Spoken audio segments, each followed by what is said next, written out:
Welcome to another edition of the GHASWA Outreach Show. We're super excited to be, back again.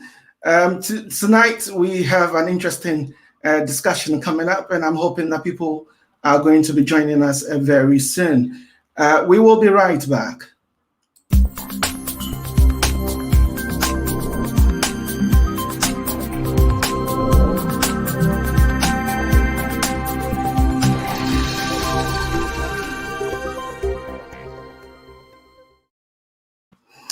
So hello and welcome back. Please make it a point to leave us a comment when you join. My name is Kweku Afram. I'm your regular host. As I've promised you, that will be coming your way with some co-hosts and different hosts as we go along. Already we have comments coming through. Wonderful. Oh my days. Isha. Hello, Isha, and good evening to you, Isha. Oh, wonderful. Oh, Tina, hello. Long time no see. Oh, this is the GHASWA Outreach family showing some love. Thank you very much for coming through for us. And yes, I've seen people started joining in. Please, when you join in, leave us a comment, say hello to us. Let us know that you can hear us loud and clear. Tonight's topic is really interesting, and I am looking forward to it. And I believe that you're also looking forward to it. So as we always say, that please, when you come on, make it a point that you like our page. If you are watching us on Facebook, subscribe to our channel if you're watching us on YouTube, so that every time we go live, you get instant notification. So I'm hoping that technology willing, that everything is going to be smooth tonight. It's one of those nights, yes, but I'm hoping that we're going to have a good interaction. So without wasting much time, let's introduce ourselves a little bit. We are the Ghanaian Social Workers Association, GHASWA for short. And what we do is that we try and do preventative work in the communities. We're going to churches, we're going to organizations, we're discussing topics that are of importance to any group that invited us. So that is what we've continued doing during lockdown. And now we have this GHASWA Outreach Show. So please invite your friends, invite family to come and join these conversations. And if you want to invite us to come into your, congregation or your group, please contact us on any of these numbers, and we'll be happy to oblige. So we have a few more people joining us. Oh, Mami Ekia Befi, thank you very much for joining. Mami Ekia is our secretary. She's the secretary of the Ghanaian Social Workers Association. So thank you, Madam Secretary, for joining us. And yes, I can see that people are gradually coming in. Please invite people to come and join this wonderful discussion. What are we looking at today? We're looking at a very important topic. That is one that affects us in various ways. We're looking at lone parenting. Parenting is hard, but lone parenting, I would want to believe is harder. I want to subscribe that lone parenting is definitely harder. So tonight we're going to be looking at what makes it harder. What can we do if you find yourselves in that situation where you are a lone parent? What measures can you put in place to ensure that you're doing right by yourself and by your children? And we've assembled some wonderful guests to help us in today's conversation. Let me again see some of the comments. Oh, Emma, hello. And thank you for joining us, Emma. We really appreciate you joining today's discussion. And as we've promised you, please invite your friends and your family to come and join the conversation, because I believe that we're going to get something from it. And we are always very interactive in the way we do our discussions. We want you to join in the conversations. Please share your views in terms of what is being discussed. And hopefully together, we are going to have a good conversation. So I'm super excited to bring to you two lovely guests today. Today we're gonna go. I know that some of you would remember Madame Irene. So let's start with our newcomers first. So if Amina would unmute herself, and we want to hear from Amina. Hello, Amina. Oh, hello, Kweku. Thank you so much for inviting me. I want to just give you your props for putting this here, which is so great that people can get in touch and have somewhere they can hear some of the topics that they would love to explore. It's been incredible. So thank you so much for having me as part of your panel today. It's an absolute pleasure. So thank you. I'm Amina Michelle. I am Mhm. a parent first and foremost. I have Mm, two beautiful girls. They are 10 and 7, and mm. I am a digital entrepreneur, meaning that I make my phone a smartphone. I make money from my phone. It means I help other parents, just like myself, get the freedom to raise their children the way they want to. I am a confidence and goals coach. I am a singer, and I am welcoming from my Instagram platform any form of encouragement and upliftment for those people out there wanting it at this time. So thank you for having me. Wonderful, wonderful. I didn't know that you sing as well. Ah, so you are a multi-talented woman. And yes, I Isha is saying am. hello. um, Oh, so hi, before Isha. I love you. so before we move on, please can you tell us in terms of the topic we're looking at today, how important is this topic to you? I think it's very important because I mean that lone parenting has loads of different ways. I know we're going to go into that a little bit more, but it I think isn't really highlighted as much. I think sometimes um you don't know how alone some people are when they're taking this journey, and this journey does hit people differently. So some people may just get on with it and make it happen, but other people struggle. And I think it's really great that you brought this subject to light so that we can be more effective and more supportive with the people that are around us. Thank you very much, and thank you for your nice comments. We really, really appreciate that. Can we turn our attention to Madame Irene, if you unmute yourself? And for viewers, please, Madame Irene has been here before. She came and we had a wonderful discussion previously, and I know that today is not going to be any exception. So please, for those who don't really know who you are, Madame Irene, just introduce yourself, and then just like I mean, I did, tell us why you think this topic is important to you. Hello, hello, hello, everyone. It's really good to be back. Thank you for having me back, Kwaku.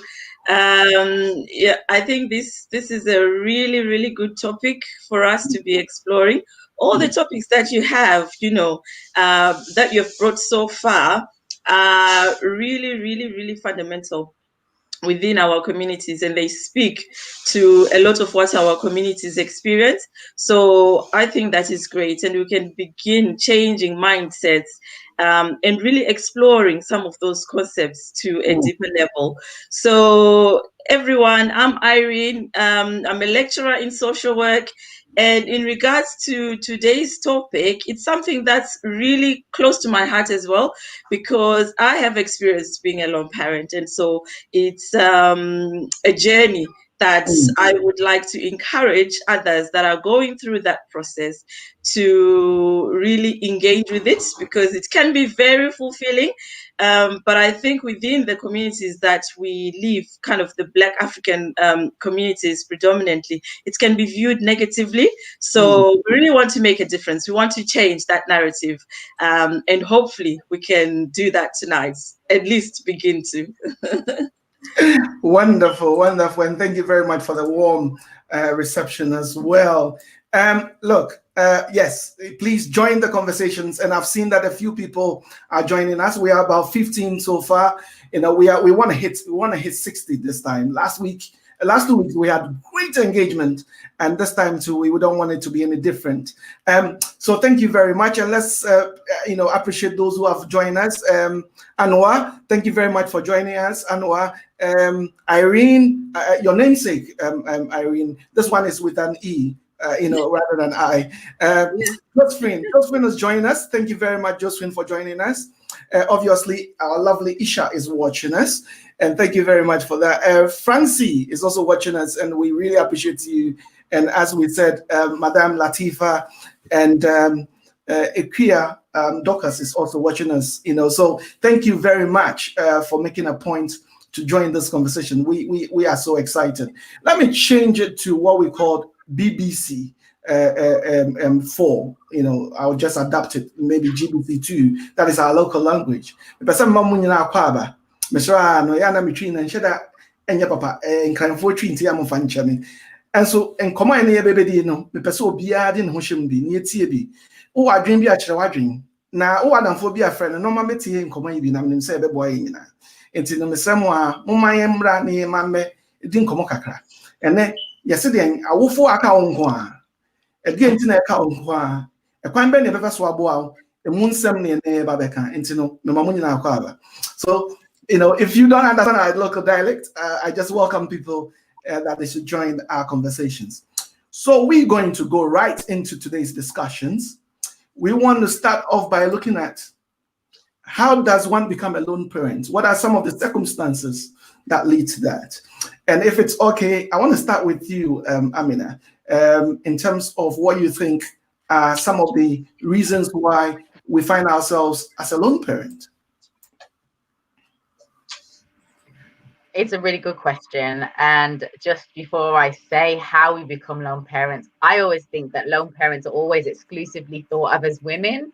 There are a lot of male lone parents out there as well, doing an amazing job of raising their children. And I believe that sometimes lone parents can be lone because partners work very full-time jobs. They can be lone parents because one of the parents have passed away. They can be lone parents because they've opted to be lone parents. So there are lots of different reasons as to why. And I think sometimes as society, we hang to the reason that actually somebody just wants to do it by themselves, but that's not always the case. So I know that when we talked about this earlier, that Irene had some really good input with this as well. But for myself, it's just that lone parents aren't lone parents because the second parent isn't interested. Lone parents are lone parents because you've got one main parent doing a lot of the heavy lifting. So when you're doing the heavy, actually a lot of that you're doing by yourself. And that's some of the lone parenting I have thought and witnessed myself. Thank you very much for those comments. Yes, there are other situations where people also become lone parent. Thank you for giving that narrative that it's not only women. Sometimes men can be lone parents, for whatever reason, and we're going to look at the other reasons. I want to say hello to our outreach lead, Madam Angela Apia. She's got a disguised name on Facebook as Irama Ama. Sometimes people have fictitious names that they hide when they are on social media. But thank you very much, Madam Angela, for joining us. And also, I wish I could understand what has been written there. Somebody's written something in Debele or some Swahili or Zulu or whatever. I don't know what that says, but I think that you are saying welcome. And I would imagine that is what you say. Thank you very much too, and welcome. And thank you for joining. I want to bring Madame Irene into the conversation for her to give her viewpoints and perspective in terms of what she thinks can make somebody a lone parent. Thank you, Kwaku. So I think generally when we talk about this idea of being lone parents, like what Amina was saying, there tends to be some negativity, I will put it in that way, that is associated with that. So, when I found myself parenting alone, that was because I went through a divorce. And that's sort of a narrative that really just sticks with people. And what they know about you before and after. So you were once married and now you're divorced. I think within the African communities, and correct me if I'm wrong, Kwaku, if you haven't maybe heard about this or experienced this in your culture, but in a lot of the African communities, it would tend to sort of be the woman that is given the blame.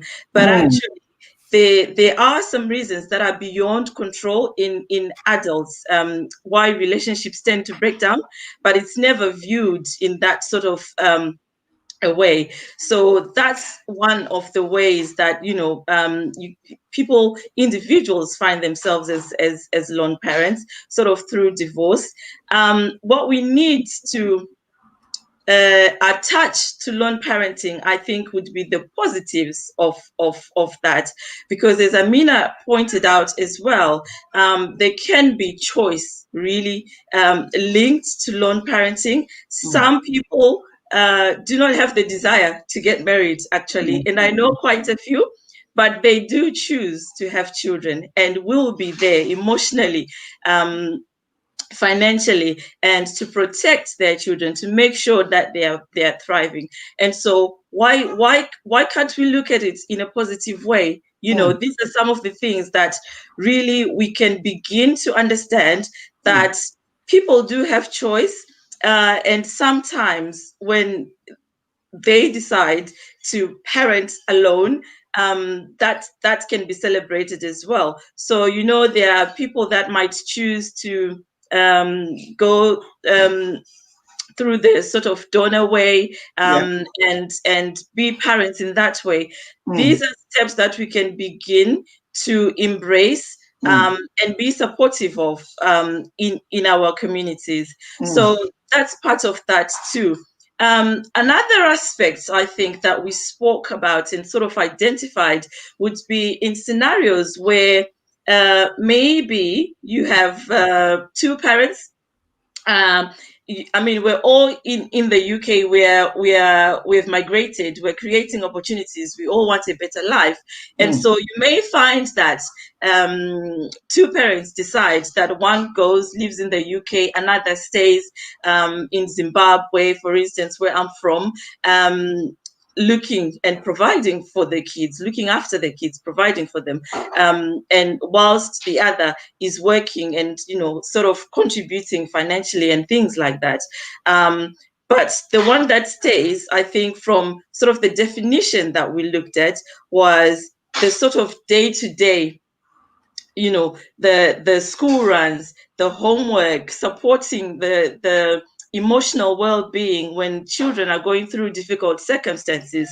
And you find yourself sort of feeling alone, parenting alone, although there are some of that, there will be that sort of support coming from your partner. So there are different ways that we sort of identified where one can be identified as a lone parent. So I think I'll stop on there because I've got quite a bit more, but maybe Amina might have some additions that she wants to put on there.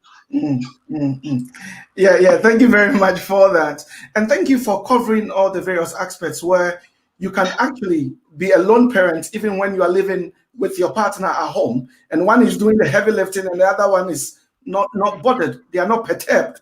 They don't, they don't help, and you find yourself doing everything. You can feel very lonely and in those circumstances, and you can feel as if that you are a lone parent. And thank you also for the positive narratives that you put to it, that some people choose to be lone parents because of circumstances. Maybe they don't want to really expose their children to any significant harm, so they make those decisions. So there are various ways, and thank you very much for highlighting all those. We want to welcome Dr. Tedem, who is our patron, and was here last 2 weeks and was absolutely on fire with Julie Turner. So thank you, Doctor. I know that it is quite late where you are, in about 11 p.m. Where you are. So for joining us, we really appreciate that, and thank you for doing that.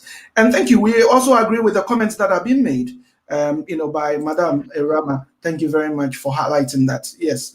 Absolutely. And good evening to you. Good evening to you. We really appreciate that. We want to get, deeper into those conversations, because there are a lot of misconceptions about it. And I think you touched on some of it when you started those conversations. People have so many views about when you become a lone parent, and they may have so many reasons, and so many attitudes towards you. From your perspective, and I want to come to Amina here, what are some of the, I'll say perspectives, positive and negatives, and misconceptions about, lone parenting, especially in the Black communities? So I predominantly I come from the Caribbean background. It was really great to have a conversation with you guys because even though we're from the Black community, our heritages and our the way we grow up is actually slightly different. So I know that we came across some things that we spoke about which were really, really great and interesting. So for us in the Caribbean community, I'm not saying for all, I can only speak from my experience, but I was raised by a single parent whose parent was a single parent as well eventually. And what I saw was how to be a single parent. So I think the misconceptions are that we know how to parent as a couple, and some people actually don't know how to do that. So if anything, they say they kind of sabotage a relationship maybe and then become a lone parent because they fall back into the sweet spot. I'm not sure if the sweet spot is the right word for it, but you fall back into what you know and what you've seen, not necessarily what you're encouraged to do. I think other misconceptions of lone parenting is that is by choice. Some people, it's not by choice, it's just you don't know how to do it. You don't know how you're supposed to do it, so you almost fall into it. And that can be quite sad if both parents aren't fighting to be parents together. So someone did mention in the comments that, you know, you can be a lone parent even if there's two parents in the home. Now, if someone's not trying to do the work, then it's hard to force someone to do the work. So for me, the misconception is that another misconception is that being a lone parent, that person's really strong, like, oh, they can do it, they're really resilient. Because actually, me raising my children, I have felt like a lone parent for a very long time, and during that time I actually went through a very heavy depression. So that depression actually brought me really, really low because of the pressure, never being a parent before, not knowing how to partner with their father. It was very difficult for me personally. So I think sometimes the misconceptions is that people know what to do, and a lot of us don't know what to do. So even though someone's a lone parent, they are surviving, but are they thriving? That's a whole different conversation. Wow, wow, wow. Thank you very much for that, for throwing light in some of these things. If you don't mind me asking, I just want to get a little bit of narrative around what you described. What was your experience? What brought about the depression for you in terms of when you said that it at least led to that, that direction? I think it's really funny we're talking about lone parenting because I actually didn't want to have children at all. It wasn't part of the plan. I wasn't having any children because I'd watched my mom struggle and bring up the four of us. And I just realized, I was like, I don't want to go through that struggle. And then I saw my nan, who I knew worked every hour God sent, help my mom and help my auntie. And, you know, we're all kind of pulling together, but it just looked like a struggle. So because I didn't want to have children, when I fell pregnant, it almost was the worst news ever. And I was so devastated. And it just didn't go along with the plan that I had for my life. I was meant to be single, a career woman with lots of money, buying Louboutins. And all of a sudden, getting pregnant felt like that whole plan literally flew out the window. And I think what threw me into depression was not knowing what to do. It was like getting into the spot and everyone's looking at you. And I think I was mentioning it today to a friend that I'm the eldest of five of my mom's children. I was the first person to have a child. So actually, I didn't see anyone else doing it. So without an example to follow, you almost kind of think you've got to be perfect. And I think it was my fight with my reality and trying to attain a perfection actually isn't attainable for anybody. So my depression really came from feeling out of control, feeling very alone, and not knowing how to ask for help. Wow, thank you very much for sharing your experience, and thank you very much for letting us know some of the situations that you've gone through. We really appreciate that. Thank you very much, Amina. Let me bring Irene into the conversation. Irene, look, some people are saying that this country, this economy contributes to lone parenting, and some people know that they will get extra benefit from the government when they are a single parent, and therefore they deliberately make themselves or create problems in order for the other part, or they drive the other partner away by making them crazy or something. And also, you see a lot of young, children going around, having children, pushing all the prams, and it's almost like it's fashionable. These are some of the things that people think, are some of the misconceptions. What, from your perspective, what are some of the others? Yeah.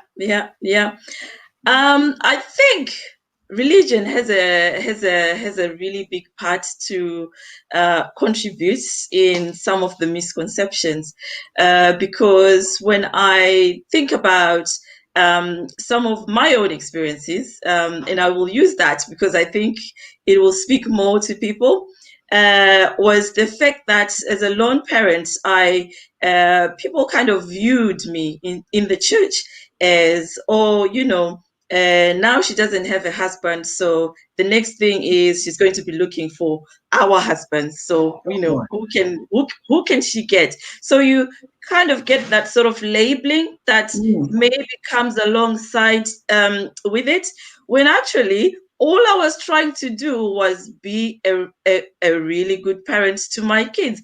That was my focus, and I was looking at how can I actually ensure that I contribute to the children having a really good relationship with their dad that is sustainable, that is long term. And yet probably people were looking and thinking, oh, she's not a really good parent after all. So I think culturally there are a lot of negativities that are aligned to women in particular when marriages break down, that are not aligned to men, and so there are those misconceptions where, like what Amina was saying, perhaps the depression can actually start setting in when all you hear is sort of these negative things about you when you're trying all the best that you can. So I think religion and our religious communities have a bigger role to play as well in making sure and addressing some of these misconceptions, to ensure that we embrace when situations don't go as planned. Because when I'm putting my social work hat on, there's those aspects where domestic abuse could be occurring within sort of the family environment, and really a partner has to feel confident and safe enough to step out of that environment to protect themselves and their children without the judgmental or the labeling that sort of comes alongside it. So I think we need to start viewing lone parenting as another stage of parenting that is not really negative at all. Thank you very much. And I think that leads us nicely into the next bit, in terms of the positive narratives that is there in terms of in relation to society expectations about family setups and family units. Because as you said, that it takes one to be very brave, especially within the African community, to decide that I'm going to leave this marriage for the sake of my children, or I'm going to leave this marriage because it's toxic. I'm going to leave this marriage because it's going to kill me. For you to make that choice, it is quite, something that needs to be celebrated. So we want to go into some of the other positive narratives in terms of, the expectations around family setup. And Amina, if you don't mind, I want to bring you into the conversation. Of course. Oh, this is going so well, Irene and Kweku. It's going really well. I like that we're able to speak so freely. And some of the narratives, I think, like I said, I'm coming from the Caribbean background and you guys from the African background. And sorry if I'm generalizing. I have some friends, Ghanaian, Nigerian, and hearing what the expectations are for them from their families and stuff is actually really great, that some of those expectations or those narratives, as we've said, are still alive. Where I know I was talking to a few guys, and if you speak to maybe a Caribbean guy, not that all of them, like I said, this is just my experience of some, is that their expectation isn't really to get married. They're not really trying to be attached. So it's almost like that detachment. So therefore the lone parent kind of comes out of that. But then when I've noticed from my friends that are from different backgrounds, it's almost like the end goal is I need to get married because I want to be able to have my children with this person. Whereas I know several guys that have got children with several women, and I just understand how they can keep that up. So I think some of the narratives, I think it's almost like the family system isn't really glorified as much, or it's something that is spoken about outwardly as much. It's more about getting in and out, quick and go. And I'm like, wow, that it's not great. But I'm not talking about the majority. I may be just talking about the minority, and maybe I need to change my circle. So it's just about finding out what is it that is expected of you. And like I said, from my experience, that being a lone parent was expected of me. But what I teach about my children is they're not going to do what I say, they're going to do what I do. So I'm product of that, because what I saw happen was how a woman raised her children, and she had complete control over that home. So what she said, and she didn't have to speak to anyone about making the decision. She made the decision, and that's what happened. So I think the narratives for how you end up parenting, or how you end up being married or not married or single or whatever it is, always comes from the examples shown to you. So unfortunately, I've had to re-educate myself in a sense of how do I make a partnership work. But what I saw was how to do it very well alone. That is deep. That is deep. Thank you very much for those comments. And there are so many other comments that are coming through that we want to touch on a little bit. And I like, the point that Isha is making here, that she's come across some excellent lone parents that are better than couples. So we need to really celebrate those who are, trying their best out there. And Madame Ophelia is saying that what people do not realize that, the lone parent is trying to come to terms with the unexpected change in their circumstances, as well as balance this with the care of the children and support in terms of their emotions, and their emotional needs. So wonderful comments there. Thank you very much for making those comments. These are really, really deep, and I agree with Angela over there. Irene, can I bring you into the conversation? Mm-hmm, mm-hmm. I think that last point about lone parents perhaps doing even more, as what is being said in the comments there, is a really, really valid one, because I think even my kids have said at one stage, they said to me, I think because they compare, so they're like, I think so and so's family is not very supportive of them, because they every time they come to football, someone else has to give them a lift. Every time they're going to gymnastics, they seem like they are sort of struggling to get even their parents, or maybe their parents are always on the phone, simple things like that. But they were comparing and actually saying, oh, but Mom, you're always pushing us and you're always getting us to be on time, do this, and you're always there for all of our activities, and you kind of try and make time for us. So I guess there's some overcompensation, maybe, if I can put it in that way, which is actually good for the children in a sense, because you're sort of aware that you're doing the role that perhaps two people would do. So it brings some of those advantages, I guess. The other bits I think that I would like to raise is, there's a popular African proverb that says it takes a village to raise a child. Absolutely. And that's really, when you're looking at it, about the systems theory, what sort of support networks are available for lone parents that they can tap into, kind of make use to help them along the way as well. So we want children to thrive. We want them to be safe. We want them to be healthy, all of those things. And I think if you're a lone parent, there are those sort of systems, even within the family, that you can identify.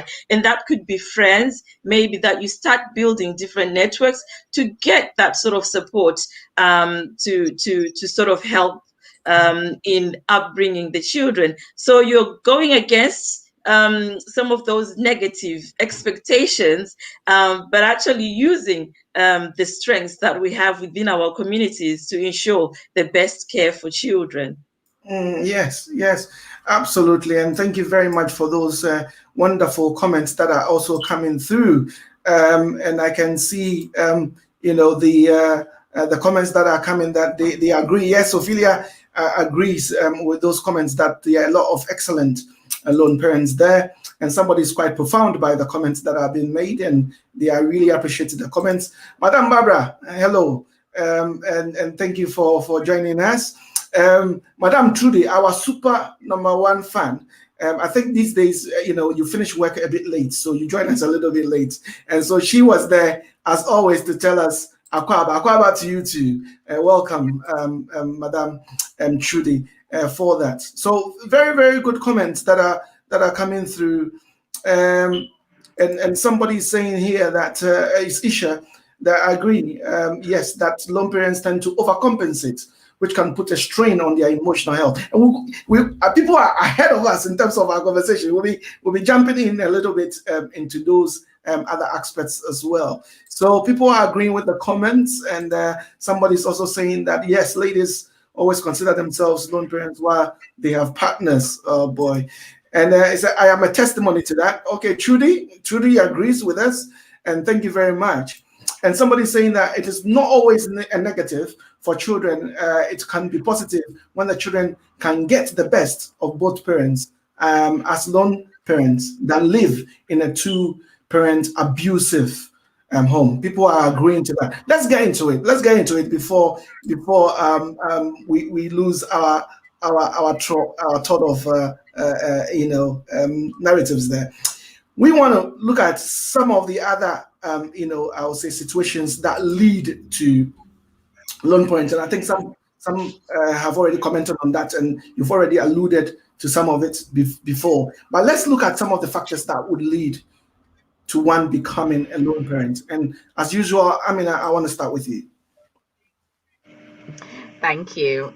Something came back to me actually when we were just making those points, and it was I think I read it in a book by Jay Shetty maybe, and there was a group of boys that went to see President Obama, and a boy had written a Father's Day card to President Obama because of his visit, and he said to President Obama, "This is the first time that I have ever written a Father's Day card." And Obama turned around to him and said, "So have I.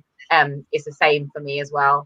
And I think sometimes we have to recognize that as much as fathers are around or mothers are around, the main person doing the main lifting does leave a void for a child. So the factors that lead to lone parenting, someone alluded to it, that abuse or, you grow apart in a relationship. You get to places where you don't want to be together anymore. But like someone mentioned, you can be great parents to your children because you're apart, because it's not toxic anymore, because there's not the fighting or the arguing. Actually, you can give your children the best of both worlds because you decided actually apart is better. Other factors that lead to lone parenting. I think we went over this with a little bit, probably repeating myself a little bit when we talked about the different categories of lone parents. It could be death, separation, factors leading to the lone parent. It could be the time, children spell love Time, not Love.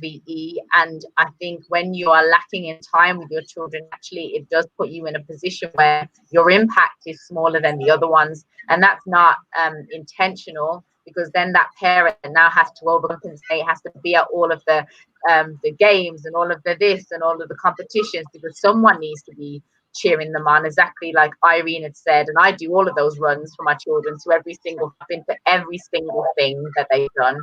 And I'm really, really grateful to God for that.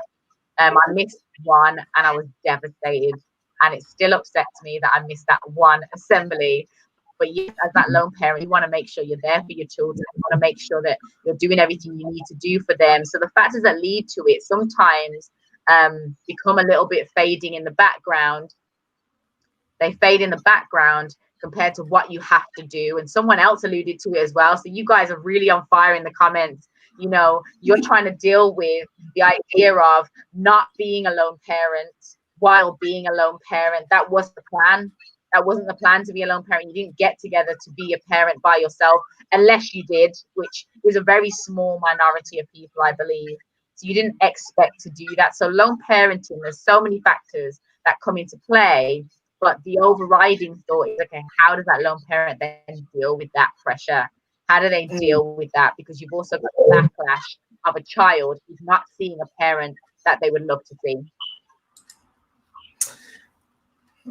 Absolutely, absolutely. Thank you very much for drawing our attention to those points. We'll be going on to look at the challenges that are faced by lone parents. But I want Irene to have a little, if you've got any other extra comments that you want to make in terms of the factors that lead to lone parents, I want to take that before we move on to the challenges. So Irene, if you've got any other comments to make in terms of these factors. Yeah, I think Amina has covered and spoken in depth about a lot of them. But maybe if I will just provoke people's ideas and sort of thinking and get to think about, you know, there are situations where maybe mental health of one of the parents is involved, and they have to be hospitalized for treatment over sort of a long period of time as well, and the impact that will have on the parent that has to care after the children. And, you know, we have also some situations, perhaps like parents can, one of the parents may be arrested even for having committed some sort of crime or whatever it is, and they're given a 10-year prison sentence. And the impact that can have on that family that then has to go through, because it then means the parent that's left is having to parent alone in very difficult circumstances as well. You know, you would have to make sure perhaps that you've got visits to prison or visits to hospital. You've got to also juggle the finance side of things, as well as sort of the emotional impact on the children. And how do you explain such a scenario to the children without causing them to break down, and constantly being supportive of their needs in that journey as well, because it will impact them emotionally, psychologically, in their well-being. So those are also some other aspects to really think about. But before we move on to Amina to have a stab at this, let's look at the challenges. As I started in my intro, parenting is hard as it is. Even as a couple, you know, you know, in quotes, good couple, parenting can be really hard, juggling with work and everything else. Yeah. But to do it alone, I mean, somebody said, lone parents, you rock. And I absolutely agree with that comment there, that lone parents, you really, really do rock. You know, so Nana Efriye, I really agree with that comment. Just have a consideration in terms of what you think are some of the challenges that are faced by lone parents.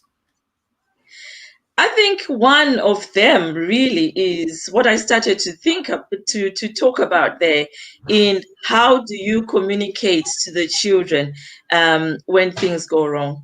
So we don't want to draw children into the adult issues, but at the same time, they also need to understand what is happening so that they can frame their world differently and be able to move along with the changes, be able to understand maybe when contact is happening, you know, is it going to be shared custody? What is happening? How does this impact them as well? So that's a real challenge. particularly if maybe both partners are not agreeing on specifically what needs to be done.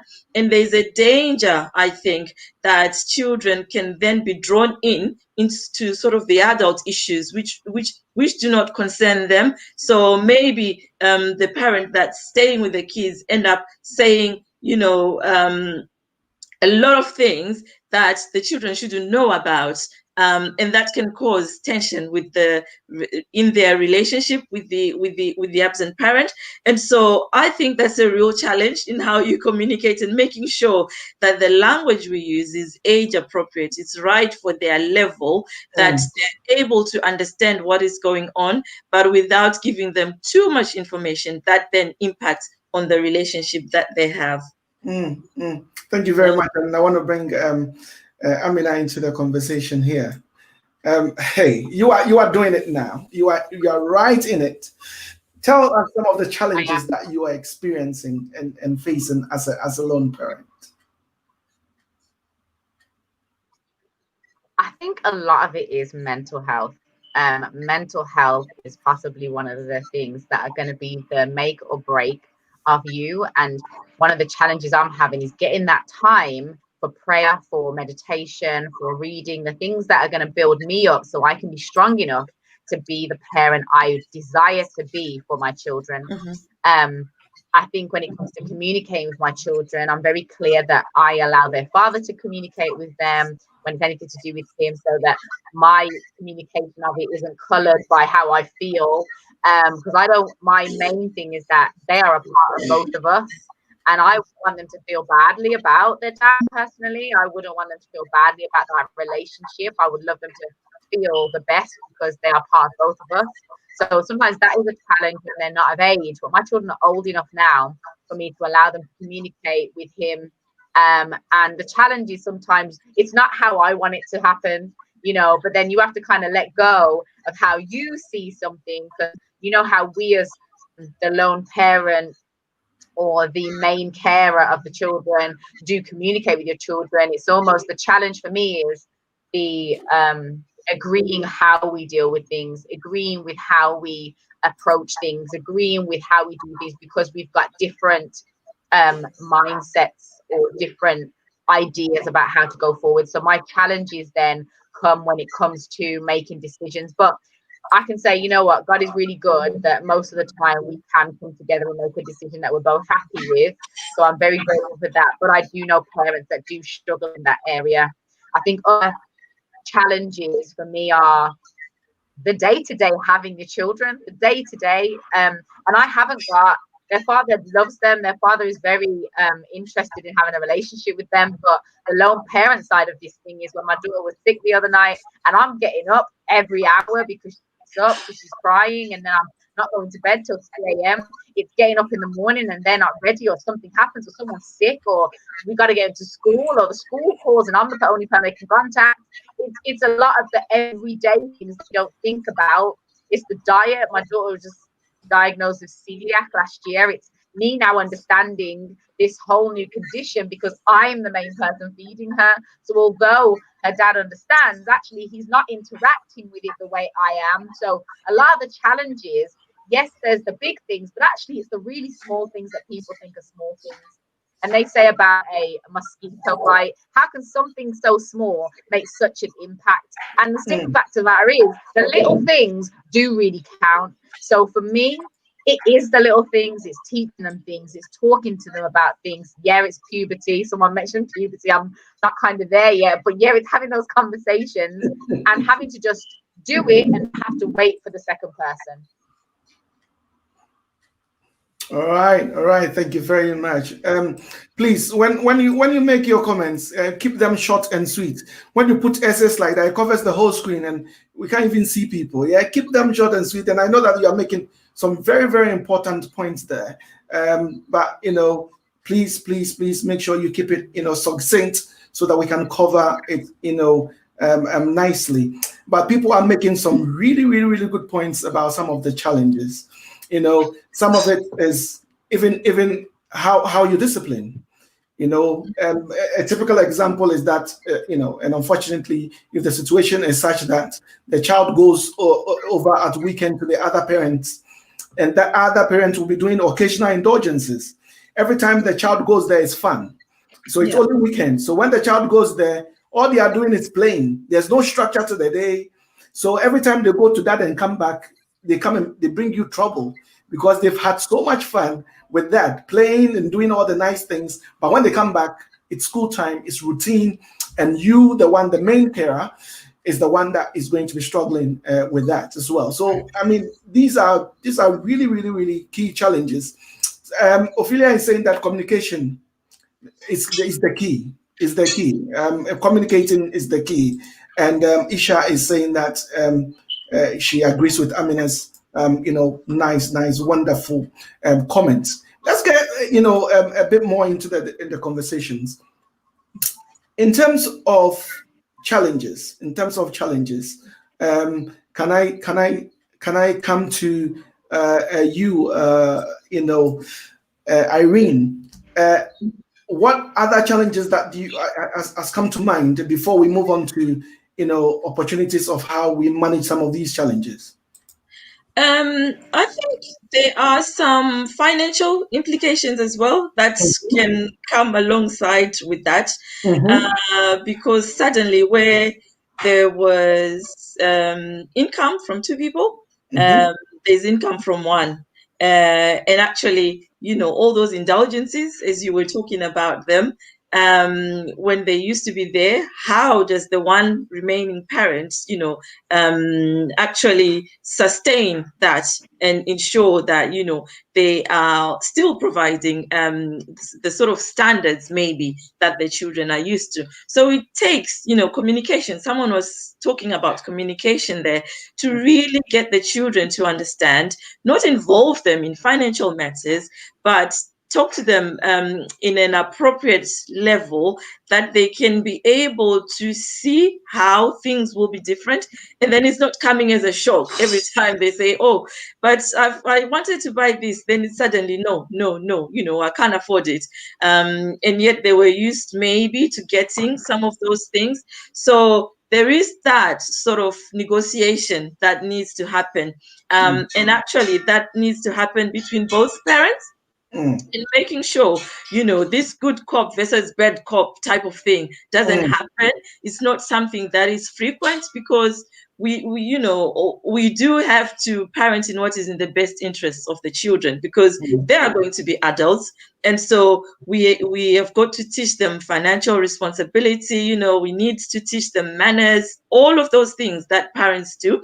And it shouldn't stop because you're a lone parent. I think it becomes difficult. So that's a challenge, particularly maybe if you're working with a partner that is not as receptive to maybe what you'll be trying to achieve. So it takes a lot of negotiation and communication really between the partners to agree that although the relationship has broken down, there is still a relationship that needs managing, and that is the relationship with the children, so that decisions can somehow be made in an amicable manner and in a way that puts the interest of the children first. Absolutely. The challenges are a lot. I mean, I can think about unhealthy competition, where sometimes, and as Trudy was saying, that the children can say, well, if you're not going to get it from me, I think that will get it from me, And then they play you against each other. Or some of the children are very clever, especially when the communication is not there and you are bitter and you don't talk. They will take advantage of that. They will come for money from you for something, and then we'll go to that and collect the same money, and then post out of it. I mean, I remember that there were some very clever children who were able to make the most by playing those parents against each other. But most of the can be. I remember our earlier conversations. Amina was saying that sometimes you will say, okay, let's split the cost. And then you find out that there are some little things that add up. That's it. Yeah. We did a calculation, didn't we, about the miscellaneous costs of children. I got my calculator out. That was I think what would you say about, we said splitting the cost of children. And I think if you've never had children before and you're having children for the first time, I've never had a 10 and 7-year-old. It's the first time, so you don't know how much they're going to cost. And I realized that even if you split the cost, I think it's going to be, there might be the miscellaneous £4 or £5 a week that happens. Now I've got 2 children, so we make a calculation. If miscellaneous £4 or £5 per child, that's £10 per week, right? So that's £10 per week, and then you times that by how many weeks in the year? 52. That's £520 of miscellaneous costs that have gone uncounted for. That's what happens when you're the main carer and you're just doing what you need to do. My petrol I spend taking them to their activities, which is never accounted for. This is why I just had to get rich, guys. And it's not going to be a problem. Yeah. Thank you very much. I mean, it is there are those things that can be quantified by money, isn't it? You know, there are some things, the emotional support, everything that you give yourself to the children, that no matter how much money you put there, it's just not, it can't be quantified at all.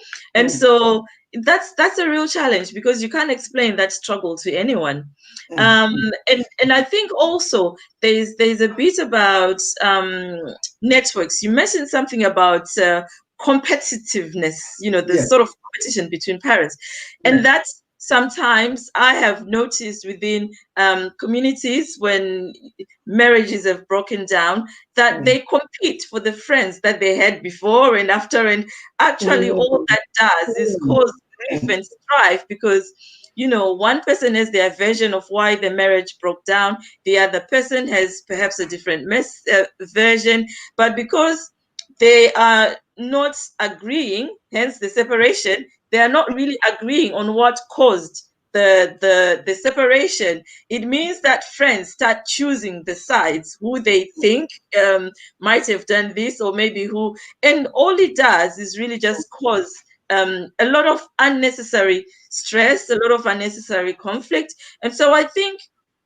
for lone parents, it's something maybe to think about in developing different networks that are sustainable, and sort of how to maintain those networks that were before. If they are healthy, definitely keep them. But if they start becoming toxic, then that is not going to be good. So, you know, kind of step away, say no to that, because what you want is to have something that is healthy, that will actually lift you up, because you're trying really to get to terms with something that you hadn't even planned for. And a lot of the time when you have to get into a role of doing things by yourself, maybe when you were used to having the support of someone else consistently, that can be quite stressful and maybe traumatizing even. And so it's identifying what networks are worth keeping and which ones to let go. Thank you very much. And it is funny the way that, you know, sometimes you fight to the extent that you fight among which friends to keep. And if they are not careful, then you'll be splitting their friendships into two.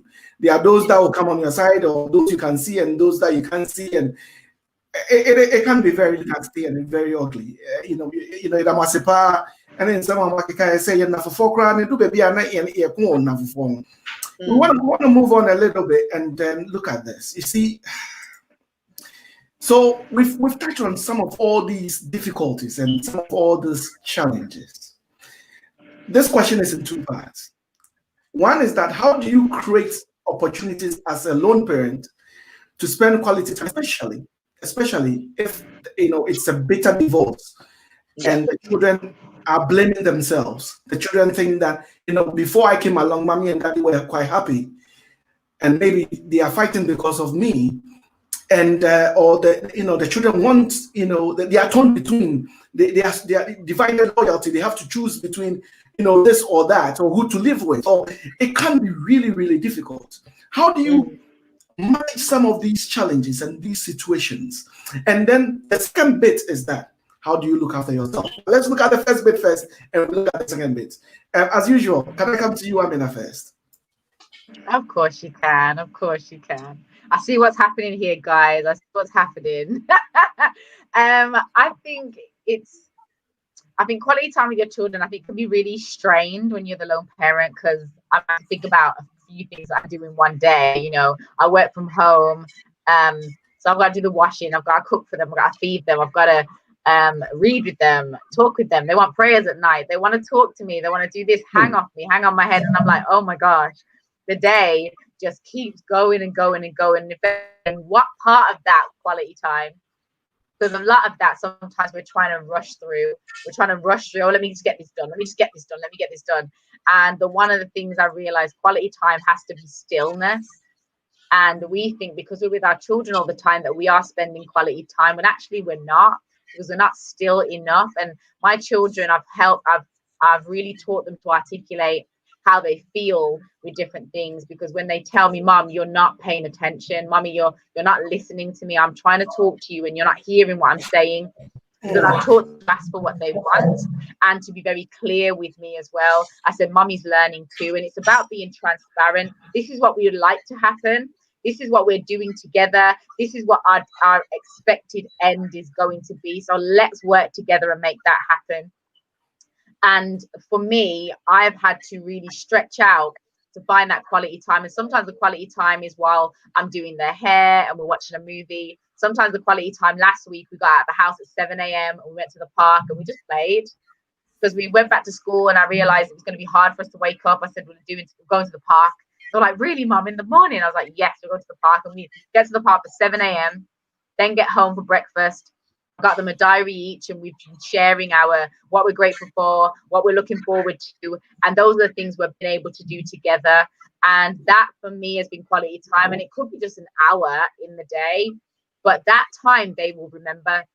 And it's about forging the time that they'll remember. If you can give an amazing 10 minutes, make it the best 10 minutes instead of a distracted hour. So it just depends on you and what your children want from you. Some children are fine, you know, you don't have to be in their face all the time, and it's about reading them and figuring out, what does my child need at this stage? And I think spending quality time with your child means that you have to always be listening and working out what it is they're saying to you while they're learning how to say what they need to say to you. And did you want me to go on to time for myself? No. I want you to come back. I will come back to you on that. I would want to turn the attention to Irene at the minute. But hey, 7 a.m. in the morning and you're going to the park. Wow. I think you need to be celebrated. I think, wow, you are a really superwoman and a superman. Yeah. 7 a.m. You're going to the park. Wow. Anyway, we'll come back and look at how you find time for yourself, or what should one do in order to find time for yourself. But Irene, what are some of the other aspects of opportunities that can be created to spend quality time with the children? So I think deliberately setting time aside, whether that's going to be each week or each day, or even each fortnight, depending also on the routine within the family. So you've got to take a lot into account, don't you? Because maybe you're working full time, the children are also in school, and maybe the weekends have some of those activities. So there's something about grabbing the time that we have.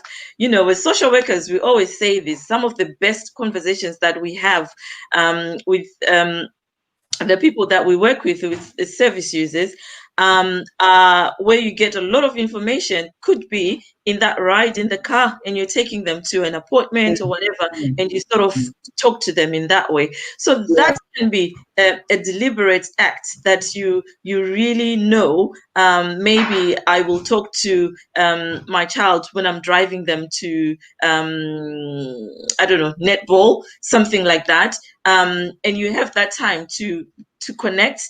Or, you know, something like every Friday, 7 p.m., we go for dinner and we get the children to decide where they would like to go, and no phones. You connect, you give yourself time to actually have some of those conversations. Around the home, we can be cooking together, tapping into the activities that your children like. So I know that my daughter really loved cooking, and I know that my son hates all of that. He doesn't like it, but he will maybe help with sort of the dishwashing. So you can make it deliberate that um, let's make a meal together, and after the dishes are done, and you do it sort of as a family unit, and that way you tend to get more from the children because they're sort of relaxed, and they tend to share things about their day, etc. Maybe that they wouldn't have said when they walk through the door. Yes, you ask them, "Oh, how was your day?" Fine. But when you're doing them, "Oh, you know what happened? Oh, so and so did that." So you get an insight into their world as well, and sort of their connections, their friends, what they're up to during the day, as opposed to, "Yeah, how was your day?" "Yeah, my day was fine." And they go off, they change their uniform, they find something to eat. That's it. You don't get much out of that. So deliberately setting those sort of opportunities to actually connect, I think, is really helpful.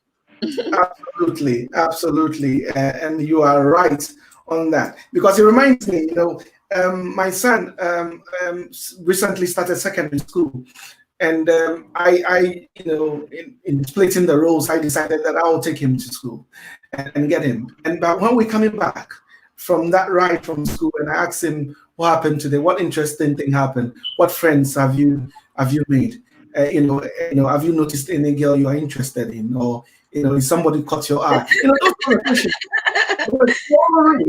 And he's laughing, and now he's telling me, because he was so innocent before. Yeah. When he's in primary school, he started secondary school now, and he's telling me all the connections, those who were boyfriend, girlfriend in primary school, who come to secondary school, and and I'm thinking, wow. So these are the things. But for the past 2 days, because I've been so busy with work, I've not had the opportunity to collect him, and I missed that. Yeah. So it's so important. Thank you very much for sharing. And people are agreeing. Isha is saying that definitely put the phone away, agreeing with Ophelia on that. And it's saying, people are saying that it's important to make the time. You have to make the time. One Yeah. child said to a mom, "I like when you have a chat in the car." Yes, that is when they are having the best time. And people are saying they get bored with the games, get more board games out too. Yeah, play some Monopoly, yes. And all the articulate and all those other games, play together as a family. These are wonderful comments. And somebody saying that sometimes it means telling your tired self to get up and do something with your child. And I can appreciate that. Pushing yourself, even if you don't feel like it. Yes, super moms, really, really tell you, and super dads, we really, really have a movie time. Have a movie time. I don't remember the last time I had a movie time with my children. Thank you very much for that. I think that we need to start implementing some of these things. And Kwaku, that is lovely. Once you give them permission to have these conversations, they will. Oh, thank you very much for agreeing on that. Now let's turn our attention to you, super moms and super dads out there. How do you create time for yourself? How do you find that time to be able to recharge your batteries? So that you are not always on edge, because I know that when you are angry, you react differently than when you are calm. So, let me start with Amina. How are you managing to find time for yourself? I think you've got to find hacks. You got to find hacks and ways. Like sometimes finding time isn't always the easiest thing to do. You've got to find hacks. And I realized that I was going through depression. What I did was I connected myself with a different community that were doing different things. So they were reading books and listening to quotes. And I was like, okay, that sounds okay. So I got into reading again because I had loved it before. I didn't have time to do it once I had the children. So actually I found an app called Audible. Now I tell everyone about it. So I can actually listen to what I need to listen to whenever I need to listen to it. And that is me time. And I can listen while I'm in the shower. I can listen while I'm washing the dishes. I can listen while I'm hanging the washing out. So there's no oh, I've got to be here to do this, I've got to be here to do this. So I think sometimes we can make excuses, oh, I can do that and I can't do this.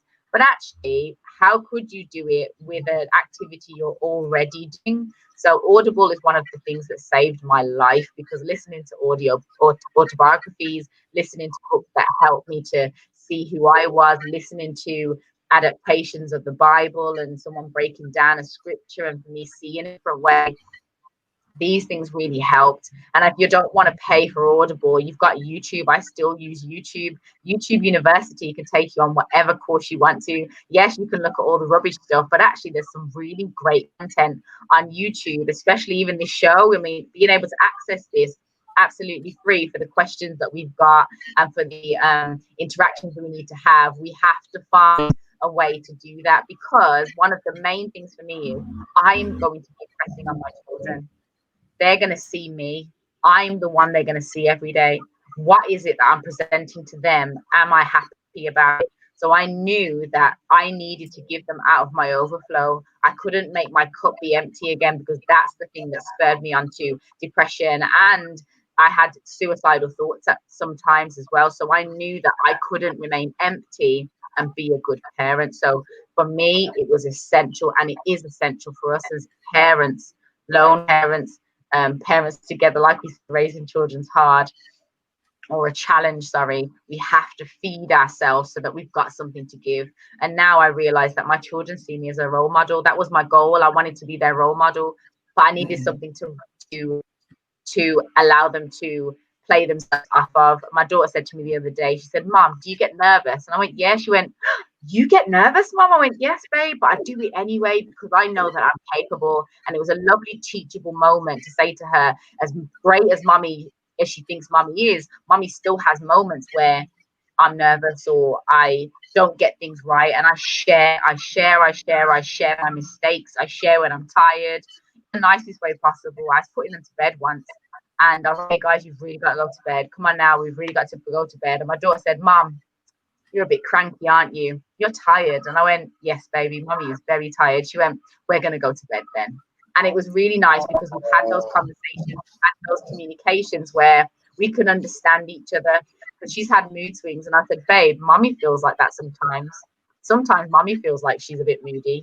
So it's normal. And she's like, oh, is it normal? Like, if that I feel like this, I'm like, yeah, it's normal. Mommy feels like that too. I use those moments to be able to share my shortcomings, because I don't want to present a perfect person to them. I want to present a person that's working on themselves. So this work, they see me listen to books. They see me read books. They see me learning. They see what I listen to. I listen to Joel Osteen most mornings, and they can repeat the thing that Joel Osteen says on the service. So I feel you giving you is absolutely a requirement, because otherwise whatever you're feeding yourself or not feeding yourself is the overflow your children get. And I'm just not okay with giving them substandard. I want to give them the complete best. So therefore every single day is a day to work on myself, so that they can see the best, so they can be the best also. Wow. Yeah. These are very, very, very, very deep and provoking and thoughtful, really, really, really comments that, you give from what you have. These are really, really, really important. I mean, you know what? Some of us, we don't have extended family in this country. We don't have third generations and fourth generations in this country. We are all by ourselves. It is me, myself, and I. Sometimes you don't have those communities. You don't have the family to rely on. And if you are not a church person, you don't even have the church family to rely on. So what other ways can you get some respite into your system, and what other ways can you find time as a lone parent? So there can be some avenues, I think, in creating routines. I think someone was writing in the comments around the routines and how they can actually help in getting, some 10 minutes or 30 minutes or an hour in a day or over 2 days that you can just sit or sleep on the sofa. And, that's a bit of time to yourself. It may not be enough. And I actually don't think that even for people that have both parents, that they experience that parenting journey any differently. Once you have kids, the time is never enough for anything because there's so much that goes on, particularly in this country where you're having to pay bills and all of that. But you pointed out earlier that it's probably extended. Those challenges are extended for lone parents. So grabbing that little as often as you can. And actually, I agree with Amina. There's nothing wrong in letting the children know that you're out of steam. That way they know you're not Superwoman. That helps them as well when they're struggling to actually be able to open up and talk to you about some of those issues. So, you might end up sleeping on the sofa for 10 minutes, and maybe they'll actually let you and go and make you a cup of tea or, start on dinner, something like that, which really helps in terms of rejuvenating you as a parent, I think. So there are those little things where maybe they're not, sort of scripted. It's not the half a day that you would like because you don't have those support networks. But that little time can always make a difference. And maybe just adding on to that, we can try and create different networks as well.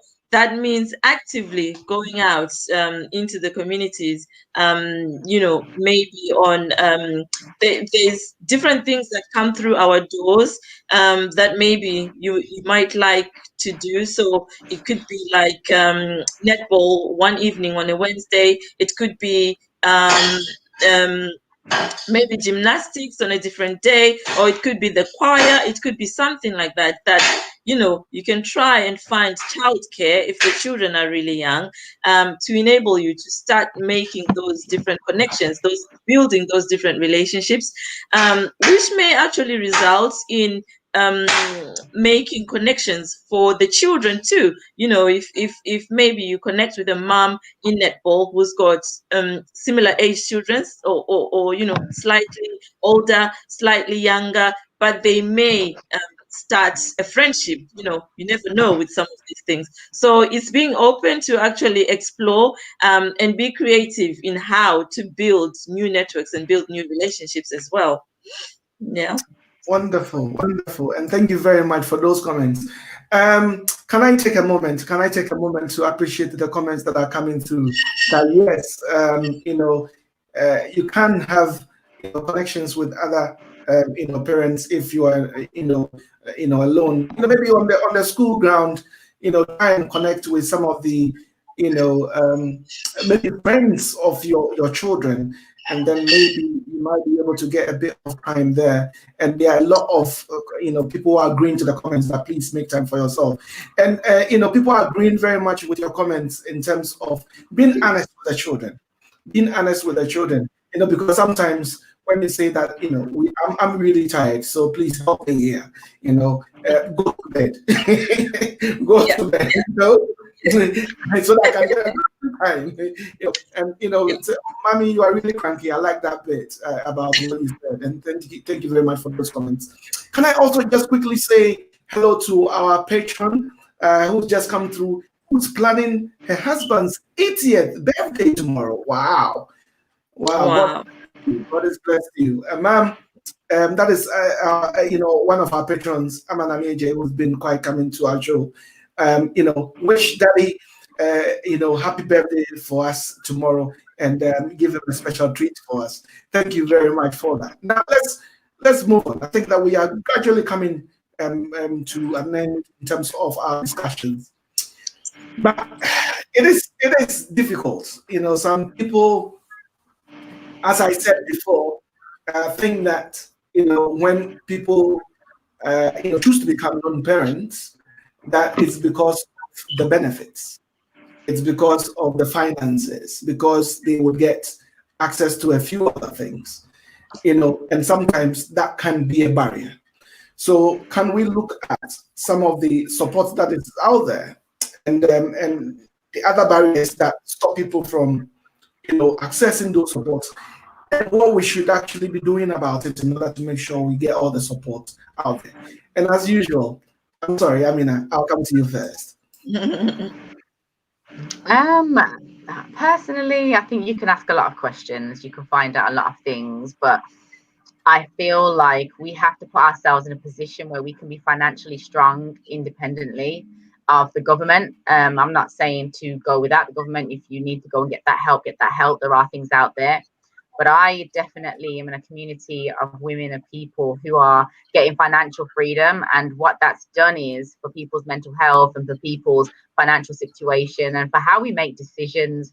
If you have financial freedom yourself, then you have the freedom to make whatever decisions you want instead of having arguments about £5 a week. Do you know what I mean? So I think my way of combating that is putting myself in a position where I'm financially stable anyway. That doesn't omit the other parent's responsibility, but it puts you in a position where you're not being compromised. So I'm working with a community of women right now, mothers just like myself, getting financial freedom. And actually it feels really good to watch other women finally feel like, actually, if I want to go out and have that takeout on a Friday with the kids, like I don't have to consult anyone for it. If I wanted to be able to buy, like even during lockdown, my daughter really wanted these trainers, and to be able to get them for her felt really good. Not feeling like I took it from the dinner money or the this money. I could do that because I'm on my way to putting myself in a position where I'm financially free as well. So my ultimate thing is, yes, get the help if it's there, but I believe that total independence financially is going to be the best way forward, because that's sustainable by you and you get to make your choices. Me personally, I've been on benefits before and I've had to get social help from the government, and to fill out all the forms and have them all in my business just isn't something I desire to do anymore. But it's not something I turn my nose up at, because at the time that I was in receipt of those benefits, it really did help, not have that pinch.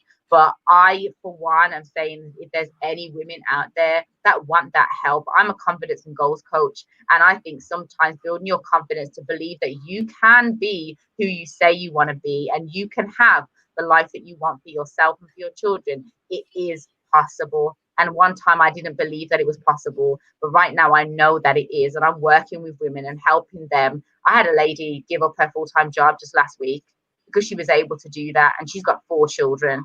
And I think we have to put ourselves in a powerful position of being able to provide for ourselves. Therefore, we're never going to be in lack, and we need to be in control of that. So my answer to that is, like Isha said, financial freedom. But financial freedom means a lot of things to different people.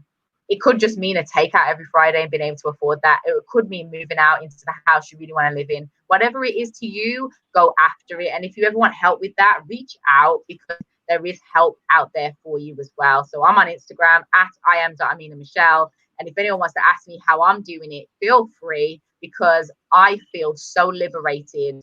And being the mother I am right now, I know that lockdown would have put me in depression. I know it would, because money was tight. I lost all my income coming into lockdown, but I found a way to replace that in ways I'm so blessed. God has been so good to me.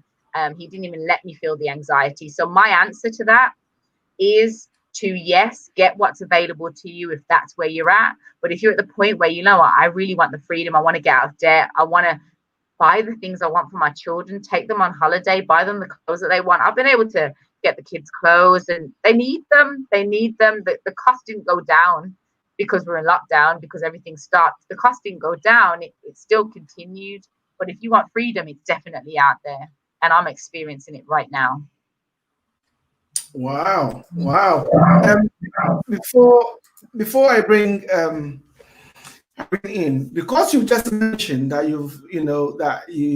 you have sort of achieved financial freedom and you've got other strategies, we can't let you go away without telling us a little bit about that. So for all the women out there who are listening, and maybe we might want to bring you especially one day for you to talk about the financial freedom and what other ways by which, you know, a lot of people can get into it. But just give us one example of how, you know, you can get some financial freedom before I bring Irene into the conversation. I think the best example I can share with you is our education. Education, what we were taught in school, college, and university actually primed us for a job. Now, in the book Rich Dad, Poor Dad, he speaks about the 95% of us being employed and self-employed. And actually what that means is we're exchanging our time for money. So what we do here at the Wealthier World, which is the community I'm a part of, is we help you get onto the right side of money. Robert Kiyosaki talks about it as, he says, to become a business owner or investor really puts you in a powerful space and a powerful seat. So when 5% of the population are business owners and investors, 95% of the population are employed and self-employed. And I didn't even realize this was the truth. 95% of us as employed and self-employed only have access to 5% of wealth. I couldn't believe that. I couldn't believe that. The majority of us in the whole world have a job or are self-employed and are scrapping for overtime or to be recognized by our bosses. And guess what? It's not going to happen. And I think the first thing I tell someone is, you may not find freedom in your job, but this is where multiple streams of income come in.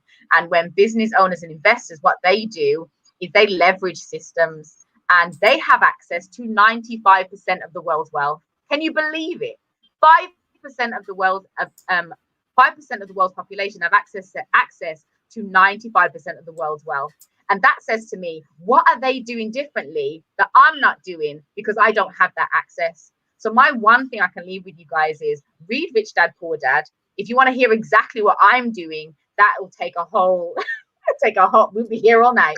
But you have to reach out to me, or yes, it's Kweku, if you want to bring me back on that, absolutely. I'm here because my absolute goal is that women get to, or parents or lone parents get to, raise their children the way they choose.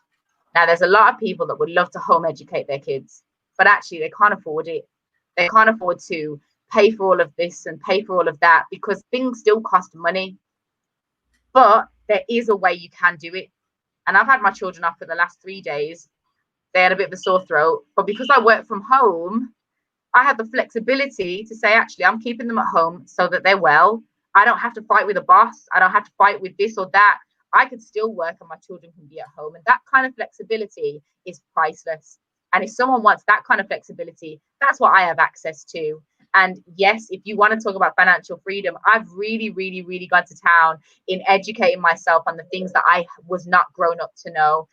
Books like The Millionaire Mind by T. Harv Eker is an amazing read. If anyone really wants to figure out what they should be thinking when it comes to finances, that book by T. Harv Eker, I read it 5 times at the beginning of this year, and it absolutely has transformed my financial situation. Rich Dad, Poor Dad made me realize that actually, yeah, I'm self-employed, yeah, I'm sure what I'm doing, but actually there's still going to be restrictions.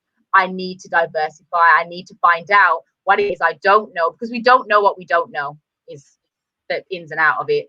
And I am an avid reader, meaning I'm continually educating myself. Like I said, what I pass down to my children, they will not be going into a job.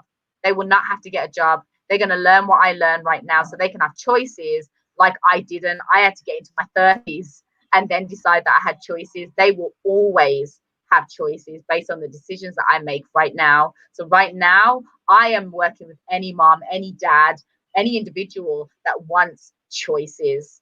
You want to live your life the way you want to live your life? You can. You can. The government lies to us all the time and tells us this is the only way. It's not the only way. We have to find out what you don't know. Wow. Wow. Thank you very much. And I think that you've spoken so passionately about it. And I think that is another session on its own. So we'll be bringing you back. Definitely. Yeah. Irene, we will be wrapping up very soon. Irene, there are those who've come into the country. Maybe they're even struggling with their immigration status. They don't have the connections. They are really struggling to make ends meet. They may not even have recourse to public funds. There is a lot of situations out there that other I would say, category of people will be really, really struggling with. What other things? I mean, financial freedom is something that is really stuck in my mind, but until you get there, when you come, how do you situate yourself? How do you get yourself ready so that you can then start to do some of the things that Amina said? So I think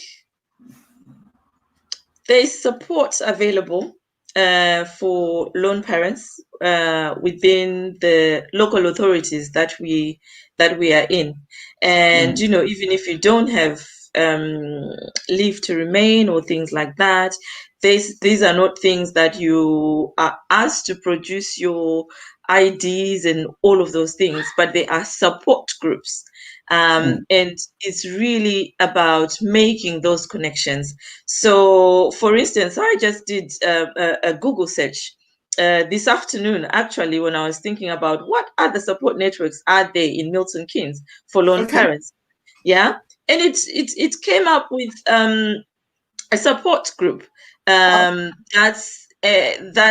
is up and that is running, and they had a beautiful statement on there that said, if you are a lone parent, we will try and help you sort of build relationships, share experiences, meet other lone parents, and begin to sort of connect. So it was something like that. I mean, it's not word for word, but what I liked about that was the building friendships aspect, because quite often you can be really lonely in that journey, particularly if you're new to the country, like you're saying. Maybe you haven't developed any networks at all, and you perhaps feel that you can't get access to support.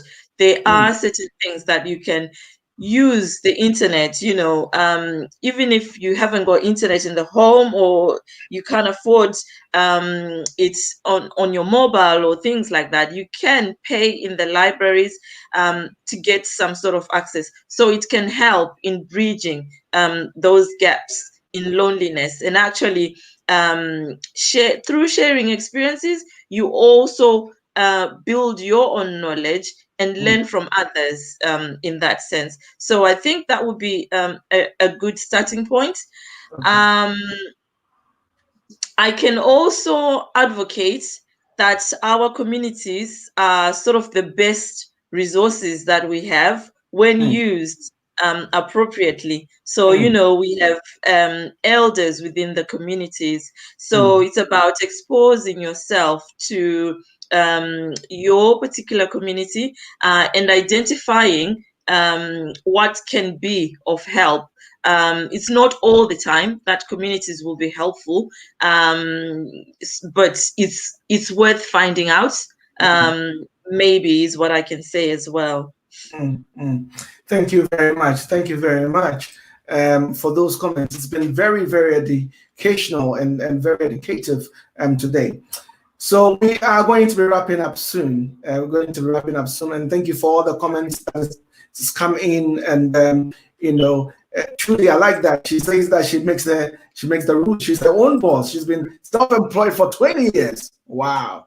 I applaud you for that. You guys are really, really, really super women and super moms out there.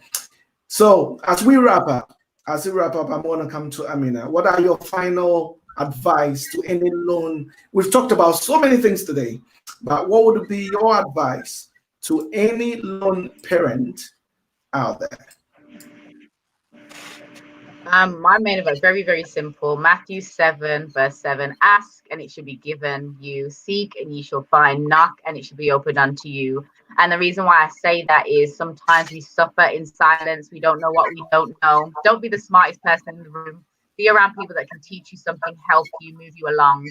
Because your environment, your network will be your net worth. And I believe very much in that. I struggled alone a lot and I didn't have to. I didn't realize that, but I didn't have to. There's nothing wrong with struggling in an area, because somebody who's gone through that can teach you exactly how to get through it quicker. Wow. Words of wisdom and very, very important comments there. So finally, Irene, what would be your final words to anybody who's struggling out there? I would say seek the support, build networks, and engage in the sort of wider communities that you have. This is where the knowledge comes from. This is where you learn about what other extra services in terms of support are out there. And you also begin to create networks for the children, and hopefully that makes that journey a lot easier. I know that I've been saying about and sort of referred to a period in my own life where I was a lone parent, but actually I can also say to others that there is hope too. I'm not a lone parent anymore. I've got a very supportive partner, soon to get married, so it's congratulations. that's a journey that sometimes, especially if it goes through divorce, etc., you may not feel like that, but actually it's about hanging in there, believe in yourself, be confident, go for the financial freedom, as Amina is saying, go for things that really motivate you, that keep you encouraged to engage and support the children most effectively, because when you are happy yourself, the children are happy, better things, I think, will come. So it's there. Being a lone parent is not something that we should shun away from. And also, I can just say, within the communities, we need a change of mindset to actually understand that that's not a negative thing. And people are agreeing. Congratulations, Irene. Congratulations. Woo! What a way to end. I love that.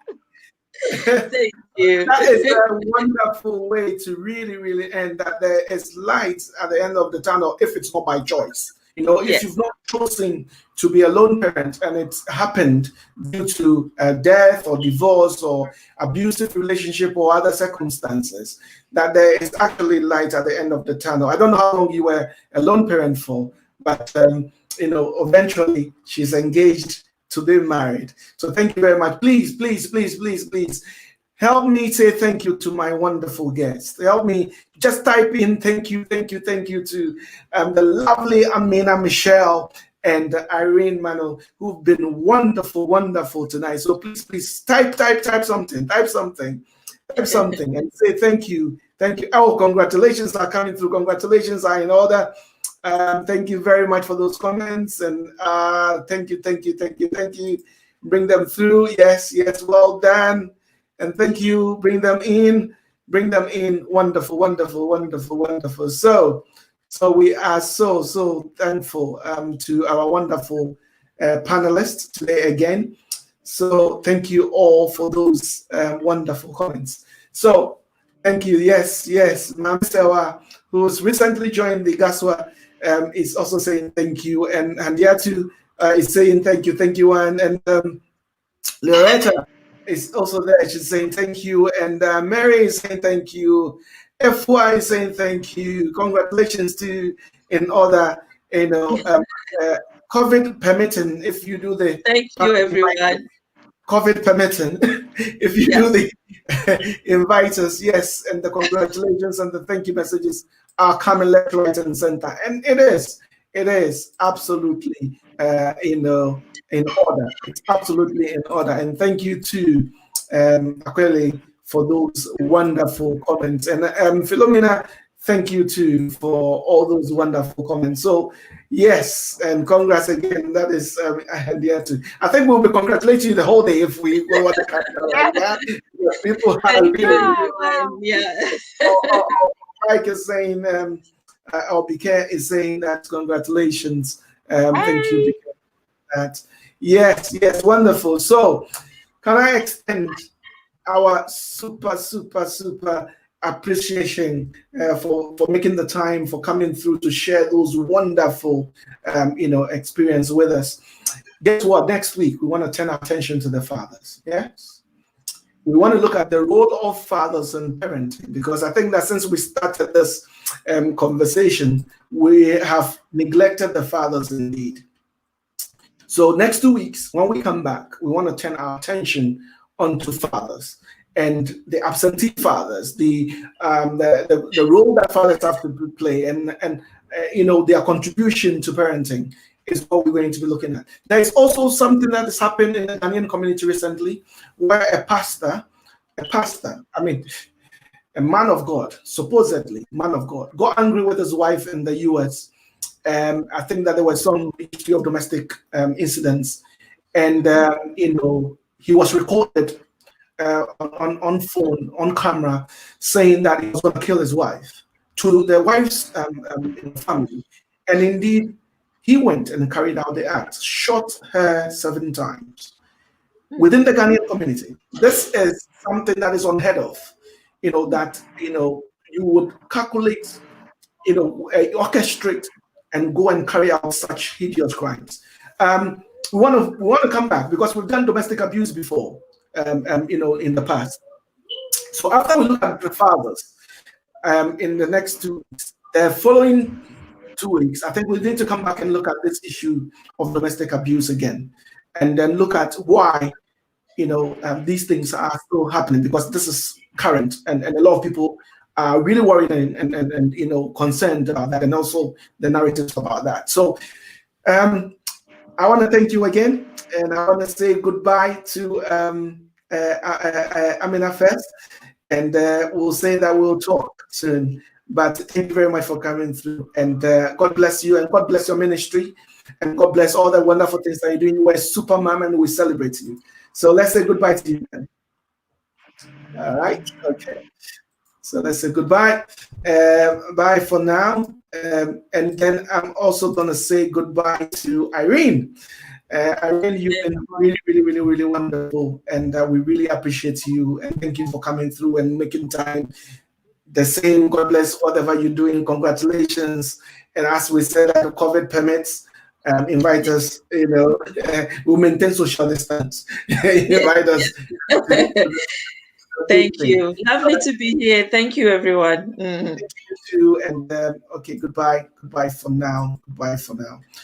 All right. So all too soon, ladies and gentlemen, we've come to an end of another episode of the GHASWA Outreach Show. Today we have been looking at the subject of lone parenting, and I believe that you've learned something from this. Please don't leave it here. Share with other people who've not had the opportunity to come. Apologies for some of the intermittent and internet disruptions, but I believe that you heard the important messages. So please share it out there, send it out there. Let somebody benefit from this discussion. 2 weeks time, we're going to be looking at the role of fathers in parenting. So and again, I believe that that is something that you'll be quite happy to join with. And again, let me quickly remind you that we are GHASWA. We are the Ghanaian Social Workers Association, and we are here to help.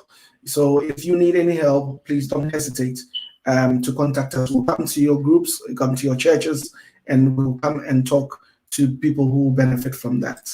So until same time, in 2 weeks' time, we meet again. We say that thank you very much, and God bless you, and we will see you soon. Goodbye.